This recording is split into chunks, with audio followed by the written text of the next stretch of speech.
Could we have more meningitis? Already we know at least 2 people have been killed as a result of contracting a dangerous disease that basically inflames the brain. Now, what if I told you that we could have far more of that in the future? That we could have more pandemics, that we could have more people getting sick, and that if the government was taking steps to cut your protections at home and abroad.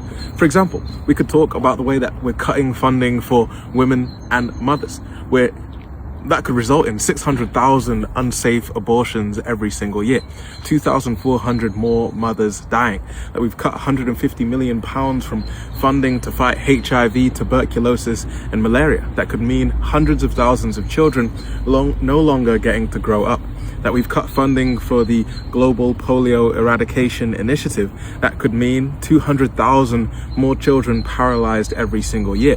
And we've cut funding for Gavi, a global coalition fighting against childhood diseases.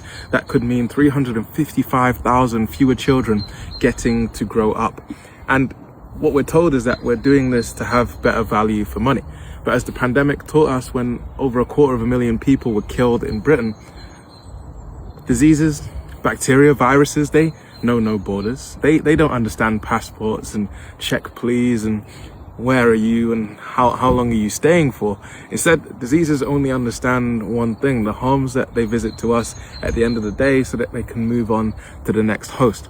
So whether or not it's the spread of meningitis, it's the way that social media algorithms are supercharging this idea that we shouldn't trust the same science that prevented the hundreds of thousands of people who used to get paralyzed in Britain from polio no longer having to struggle with that, we have to wonder why the government is introducing cuts that amount to an almost 50% cut, for example, for places like Africa, where we enjoy food and produce like bananas and coffee and cocoa from a place, but we're not willing to take steps to protect them and us from the diseases that they could contract when they cross from one place to another.